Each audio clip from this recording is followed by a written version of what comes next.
Meus amados irmãos, saúdo a todos com a paz do Senhor. Abra sua Bíblia, Epístola de Judas, ou segundo escreveu Judas, capítulo único, a partir do versículo 9.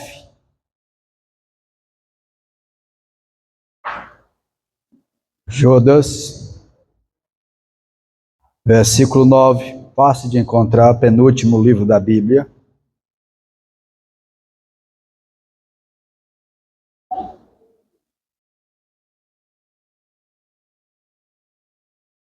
Diz assim: mas o arcanjo Miguel, quando contendia com o diabo e disputava a respeito do corpo de Moisés, não ousou pronunciar juízo de maldição contra ele, mas disse: o Senhor te repreenda.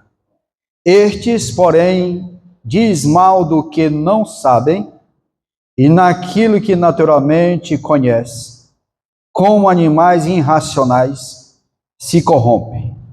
Ai deles, porque entraram pelo caminho de Caim. Só até aqui. Amém? Poder tomar os vossos assentos.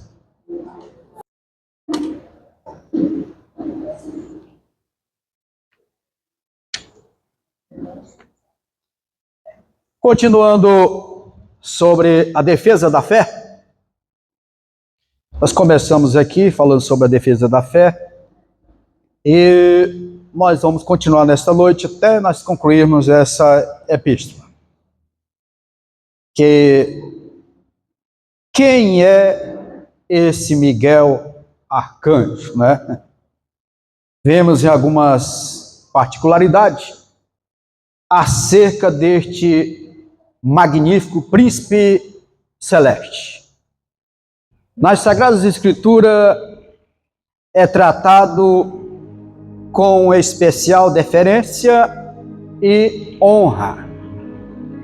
É o principal entre os anjos. O significado do seu nome hebraico, Miguel, significa quem é como o Senhor. Uma pergunta. Que contraste entre o arcanjo e o ungido querubim. Um contraste entre eles. Enquanto este lutava por ser como o Altíssimo, aquele que exalta o Altíssimo até o seu nome, e em seu nome santifica o nome de Deus. Ele estava lutando com o querubim, que era ungido, mas se rebelou contra Deus, e ele foi lançado por terra. Vamos conferir isso em Isaías, profeta Isaías 14. 14 diz assim: e subirei acima das mais altas nuvens e serei semelhante ao Altíssimo. Para quem queria ser semelhante, foi lançado por terra. Na existência de Miguel, cumpriu-se o que disse o Senhor Jesus: o que se humilha será exaltado. O arcanjo, ele portou-se humildemente, ao não acompanhar o ungido querubim em sua rebelião no céu. Ele não acompanhou ele. Por isso foi exaltado como o mais excelente dos anjos. Arcanjo, proveniente do grego, este termo significa o principal entre os anjos. Logo temos na Bíblia apenas um arcanjo. Tem alguns livros apócrifos por aí que apresentam uma meia dúzia aí, mas não tem respaldo bíblico. Só apresenta um. E está lá em Daniel, vamos conferir lá em Daniel, capítulo 10, versículo 13 de Daniel. Daniel 10 e 3 diz: Mas o príncipe do rei da Pérsia se opôs defronte de mim 21 dias, e eis que Miguel, um dos primeiros príncipes, veio para ajudar-me, e eu fiquei ali com o rei da Pérsia. Versículo 21. Mas eu te declararei o que está escrito nas Escrituras na verdade, e ninguém há que se esforce comigo contra aquele, a não ser Miguel, o vosso príncipe. Ele aparece aqui, e ele aparece também no capítulo 12 de Daniel, versículo 1. Ele diz: e naquele tempo se levantará Miguel, o grande príncipe, que se levanta pelos filhos do teu povo, e haverá um tempo de angústia, na qual nunca houve, desde que houve nação até aquele tempo, mas aquele tempo livrar-se-á o teu povo, todo aquele que se achar escrito no livro. Então, uma profecia aqui de Daniel sobre o papel do arcanjo. E vamos, arcanjo Miguel, vamos conferir lá em Apocalipse, capítulo 12, e o versículo 7, diz: E houve batalha no céu, Miguel e seus anjos batalhavam contra o dragão, e batalhavam o dragão e os seus anjos. Então, referência ele. Então, encontramos, e para nós como igreja tem uma fala de Paulo escrevendo carta aos Tessalonicenses, capítulo 4, versículo 16, diz: Porque o mesmo Senhor descerá do céu com alarido e com voz de arcanjo, e com trombeta de Deus, e os que morrerem em Cristo ressuscitarão primeiro. Então ele estará na vinda do Senhor Jesus para buscar a sua igreja. A luta de Miguel com o diabo. Judas, ele mostra aqui o quanto era reverente o grande príncipe das hostes celestiais.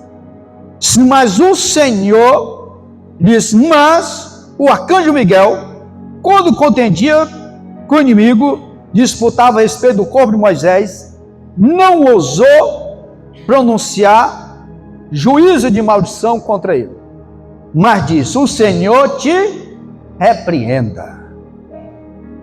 A luta de Judas aqui, Judas limita-se a revelar que a peleja entre Miguel e inimigo deu-se por causa do corpo de Moisés. O que buscava o maligno, afinal, com os restos mortais do profeta e legislador de Israel, ou dos hebreus. Judas está escrevendo, e aqui esses versos, condenando a falta de reverência dos falsos mestres, que observa que o capítulo, o único capítulo de Judas, está combatendo contra os falsos mestres. Ele está dando um exemplo para ele, aos falsos mestres, que a qualquer autoridade levantada por Deus. E esses falsos mestres, além de causar confusão, chegavam até negar o Senhor Jesus Cristo, como nós vimos lá no versículo 4. Dentro desse contexto aqui, Judas usa vários exemplos do juízo de Deus derramado sobre pessoas que agiram de forma semelhante. Nós já citamos a situação dos anjos caídos, nós falamos da cidade de Sodoma e do próprio povo hebreu, que pereceram no deserto. Mas por que o corpo de Moisés foi disputado? Primeiro, nós precisamos observar o que diz o texto bíblico. Vamos voltar lá em Deuteronômio, capítulo 34, e o versículo 5 e 6 diz assim: assim morreu ali Moisés, servo do Senhor, na terra de Moabe, conforme o dito do Senhor. Este o sepultou num vale, na terra de Moabe, defronte de Bet-peor, e ninguém tem sabido até hoje a sua sepultura. O Miguel, ele deu um drible no inimigo que ele não soube aonde foi sepultado Moisés. Apesar do texto não mencionar o porquê, a causa, a Bíblia não fala, ela silencia sobre este assunto, mas não é pecado nós conjecturar. Nós podemos conjecturar sobre um texto bíblico, e aqui algumas possibilidades, o porquê que o inimigo queria tanto o corpo de Moisés. Primeiro, o inimigo, ele reivindicava o corpo de Moisés. Por quê? Porque Moisés, ele havia cometido um assassinato. Se nós olharmos lá para o livro do Êxodo, capítulo 2, versículo 12, ele matou um egípcio e enterrou ele na areia. E quando foi descoberto, ele teve que fugir de lá do Egito. Foi quando ele veio lá para o deserto lá de Midian, onde ele ficou ali 40 anos no deserto. Nesse período, ele teve que fugir. Ele matou um egípcio e por isso o corpo dele, segundo o inimigo, pertencia a ele. Era como fosse assim, ele errou, não tem jeito. Ele, como disse, eu sou o proprietário do corpo dele, pelo que ele havia cometido. Pois Moisés, ele não sabia que Moisés era um pecador sim, mas arrependido. Porque quando se arrepende, o inimigo não tem poder sobre a vida dele. Então, ele entendia porque ele tinha cometido esse erro, ele agora é proprietário do corpo dele. Era a primeira conjectura. Era como espécie de propriedade. Mas todos aqueles que foram lavados e remidos no sangue do Cordeiro e está com o seu nome escrito no livro da vida, o inimigo não tem poder sobre as nossas vidas, bendito seja Deus. Segundo, o inimigo queria usar do corpo de Moisés para criar algum tipo de idolatria para com o povo de Israel. E nós somos sabedores que um dos pecados em que o povo mais caía era a idolatria. Um dos pecados que mais o Senhor provou o povo de Israel foi exatamente a idolatria. A idolatria, o Senhor considerou ela como um adultério espiritual.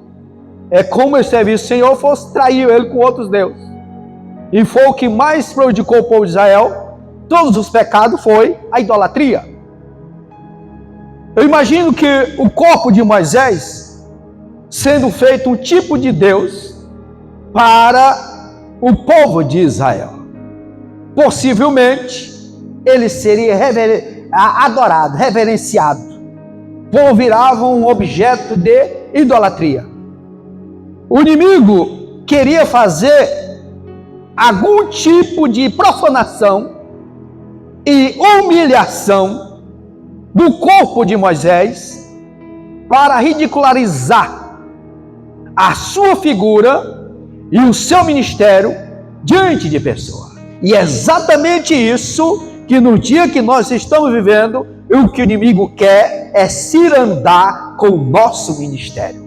A coisa que ele mais trabalha é para derrubar um líder. É para derrubar alguém que esteja diante do trabalho. ele trabalha 24 horas, exatamente procurando encontrar uma falha, uma brecha, para que ele possa querer nos derrubar. Aonde entra a vigilância para nós continuarmos firme de pé na presença do Senhor nosso Deus, submetendo ao Senhor nosso Deus e resistindo Ele, e Ele vai fugir em nome de Jesus. Mas para isso nós precisamos nos submeter ao senhorio do nosso Deus. O inimigo, ele queria por tudo fazer isso, e ele se opôs, pois intentava suscitar dos despojos de um homem de Deus, a fim de levar Israel à apostasia, semelhante que aconteceu com a serpente de bronze.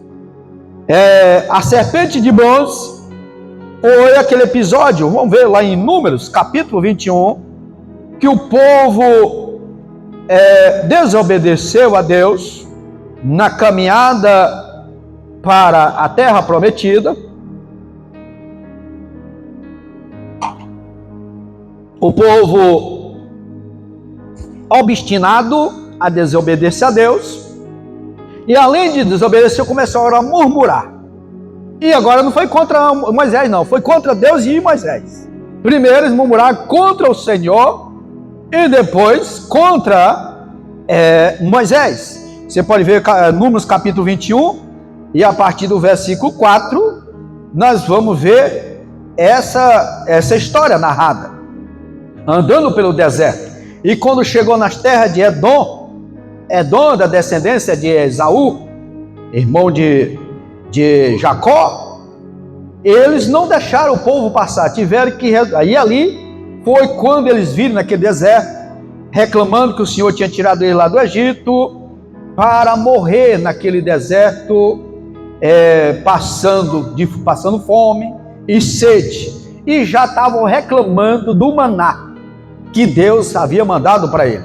Chamou até de pão vil, tão vil, usou a intensidade ainda para murmurar da provisão de Deus. Ele disse aí o versículo 6, então o Senhor mandou entre o povo serpentes ardentes, ou seja, venenosa, que morderam o povo, e morreu muito povo de Israel.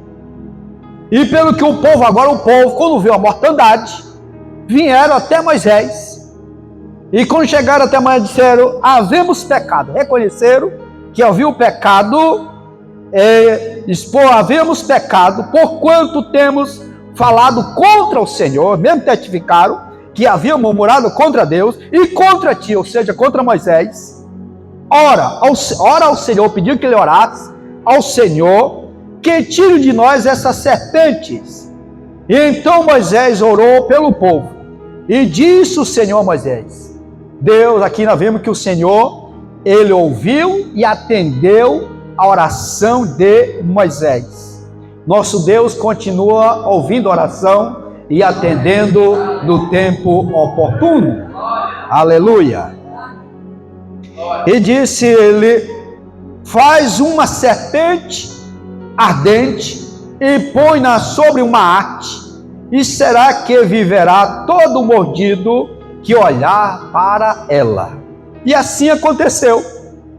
Ele levantou aquela serpente naquela haste, alguém era mordido pelas serpentes, olhava para aquela estátua e era curado daquele veneno. Ali era uma figura, um tipo do Senhor Jesus Cristo, porque Jesus também foi levantado, e ele mesmo diz lá em Mateus, que aqueles que olhavam para ele viveria, seriam salvos. E antes dele falar o textuário da Bíblia, nós vimos lá em João 3, 14 e 15, ele falando que assim como Moisés levantou a serpente no deserto, ele seria levantado. E o levantado do Senhor, aquele sacrifício dele, nos proporcionou a salvação, nos proporcionou a nossa reconciliação com o Senhor nosso Deus. Só que aquela serpente, ela continuou, passou o rei, entrou reis, saiu reis, e ela continuou lá. Mas agora ela estava se tornando um objeto de idolatria ou de sacrifício. O povo estava ofertando sacrifício àquela estátua. Ela tinha sido ali momentaneamente, somente naqueles dias, enquanto o povo estava ali naquela caminhada. Mas, como os outros reis não derrubaram, ela só foi ser derrubada já no reinado de rei Ezequias, quase que 900 anos depois. Vamos ver o que diz 2 Reis, capítulo 18, versículo 4. E este quem? Ezequias. E este tirou os altos e quebrou as estátuas e deitou abaixo os bosques e fez em pedaço a serpente de metal que Moisés fizera, porquanto, olha só, porquanto até aquele dia os filhos de Israel lhe queimavam incenso e lhe chamava de quê?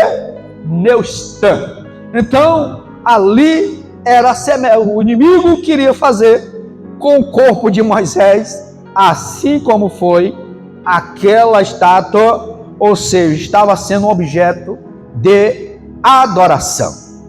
Mas vamos ver aqui o exemplo de Miguel.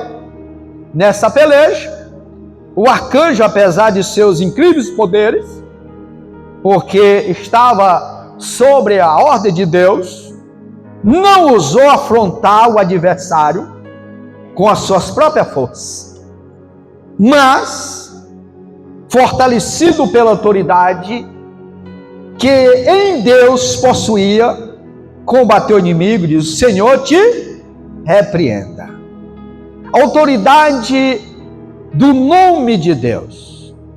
O arcanjo usou a autoridade do nome de Deus para repreender o adversário. Este não lhe pôde resistir com a autoridade do nome de Deus. Ou seja, ele não usou os atributos que ele tinha, mas o nome do Senhor nosso Deus. Há poder no nome de Deus. Glória. Grande é o nome do Senhor Jesus Cristo. E nós já vimos Jeremias falando sobre isso, do capítulo 10 do profeta Jeremias, capítulo 10 de Jeremias, e o versículo 6. Jeremias diz assim: ninguém há semelhante a ti, ó Senhor, tu és grande, e grande é o teu nome em força. Ou seja, o poderoso nome do Senhor Jesus. O Marcos também, ele falou do poder do nome do Senhor. Marcos capítulo 16 e o versículo 17. Marcos, ele diz assim: e estes sinais seguirão os que crerem, e em teu nome expulsarão demônio e falarão novas línguas. Autoridade do nome de Jesus. Aqui, lança por terra a autossuficiência. E também nos dá uma lição que o inimigo não ficou para você entrevistar ele. De onde tu vem, para onde tu vai. Tem alguém entrevistando aí os exorcistas, né? Que fica fazendo um ano. Já sabemos para que ele veio. Ele veio para matar, roubar e destruir. E ele é o pai da mentira. Então não temos nada mais a saber sobre ele. Nós temos que usar a autoridade do nome do Senhor para repreender. Ou seja, expulsar demônio não é um espetáculo, né?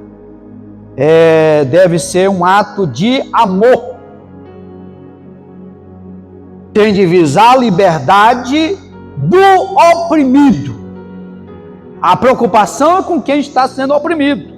O ato de amor com essa pessoa que está sendo oprimida, primeiro, e a glorificação do nome do Senhor. O propósito é esse: amor oprimido e glorificar o nome do Senhor. Nós vimos isso lá em Mateus 9,33. E por isso levamos em consideração algumas observações. Primeiro, o preparo espiritual.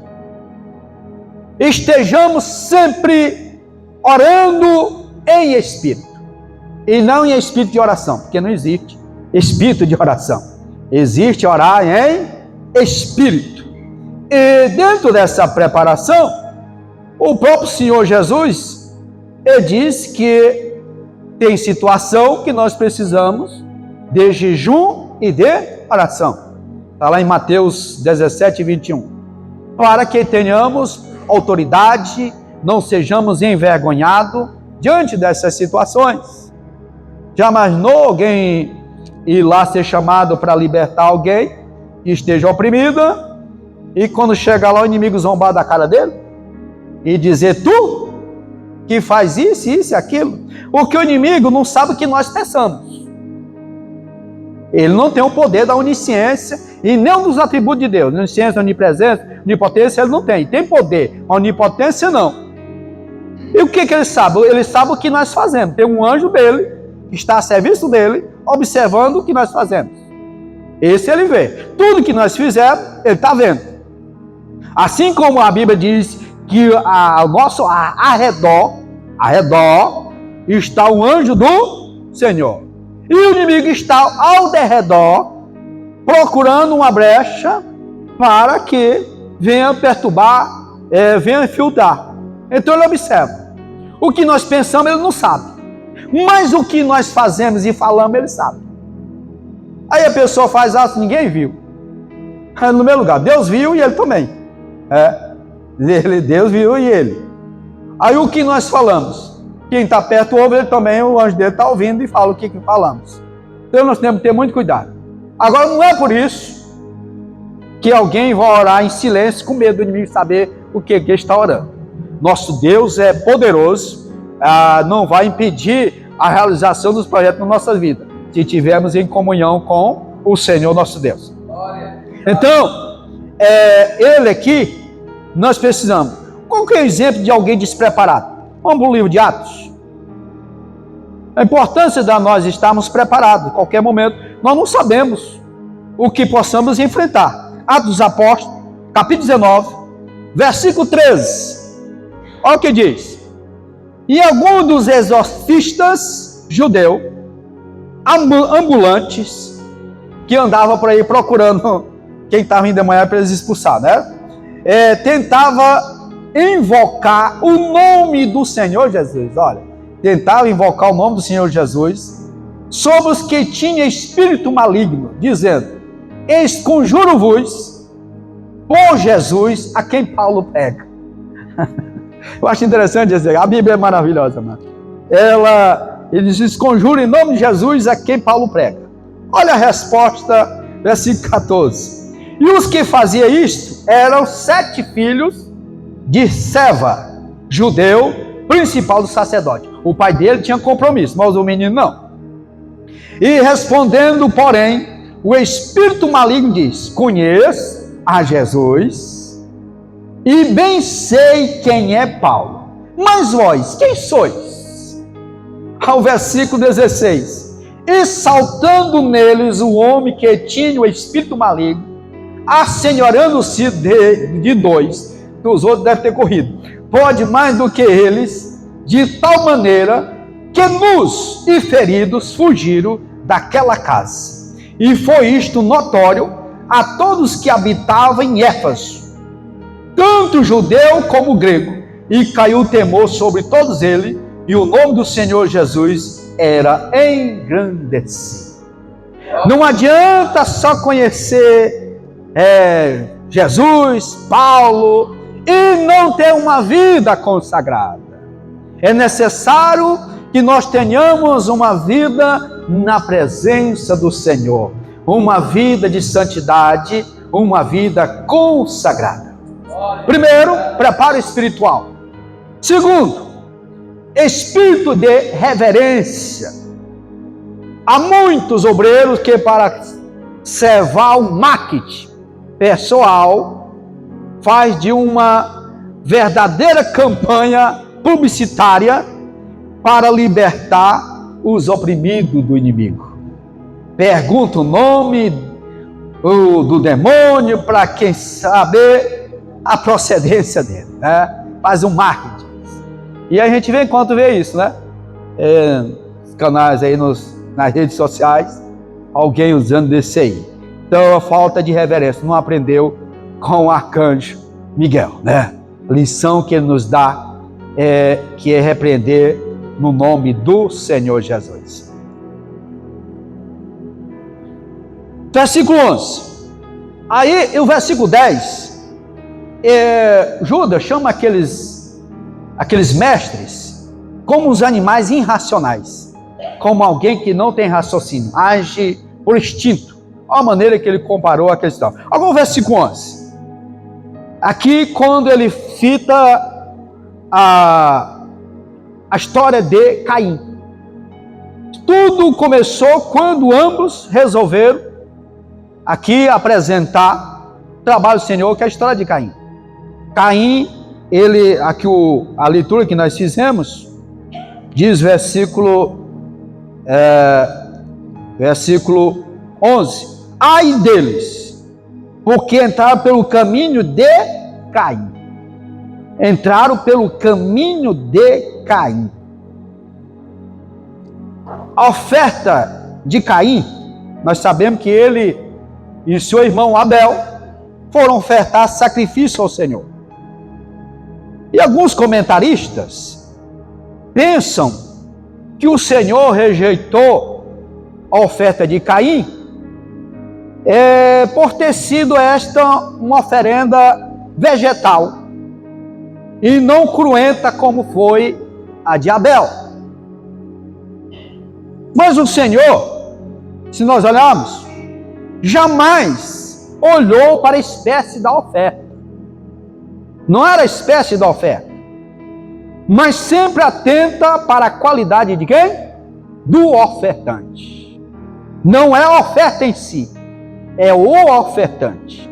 Porque a oferta de cereais, nós vamos ver que teve Êxodo 34 e o versículo 22, nós vimos aqui a oferta de cereais. E também guardará a festa da semana, que é a festa das primícias da cega do trigo, e festa das colheitas do fim do ano. Então não era a espécie da oferta, era o ofertante. O problema é que o ofertante não fez isso como a Bíblia ela exige de nós. O que a Bíblia exige de nós? Vamos para o Salmo 51. Salmo 51, versículo 16. Porque te não comprases em sacrifício, se não os daria tu e te deleitas em holocausto. Versículo 17. Os sacrifícios para Deus, o que são eles? São um espírito quebrantado e um coração quebrantado e contrito não desprezará, ó Deus. O problema é que o ofertante, ele não se entregou junto com a oferta. Ele não se entregou. E o coração dele estava duro, rancoroso. Olha o versículo 7 do livro do Gênesis. Ele diz: eis que o Senhor diz a Caim, ao ver-lhe decaído o semblante, se bem fizeres, não haverá aceitação para ti. E se não fizer bem, o pecado jaz à porta, e para ti será o seu desejo, e sobre ele dominarás. Se tivesse Caim subjugado o seu ódio, não somente seria aceita a sua oferta, como ele próprio tornar-se-ia aceitável diante de Deus. O que nos ensina Caim? Caim nos ensina, primeiro, que Deus quer ver em primeiro lugar nós, nos entregando a Ele. Não é só nossa oferta, mas nós mesmos. Caim é a figura daquele que não aceita a repreensão de Deus. Tem muitas pessoas que ele não aceita Deus repreender ele. Ele questiona com Deus. Ele não quer aceitar a repreensão de Deus. Ele quer servir a Deus do seu próprio jeito. Senhor, se tu quiser, é desse jeito. E se não quiser, é do meu jeito. É aquela pessoa que ele não submete à autoridade de Deus. E ele não submete também à autoridade de ninguém. Ele não é líder de ninguém. Ele não é liderado por ninguém, porque ele não aceita. Foi o caso de Caim. E é exatamente a sentença que Judas estava falando para aqueles mestres que estavam usurpando aquilo que não era de direito dele.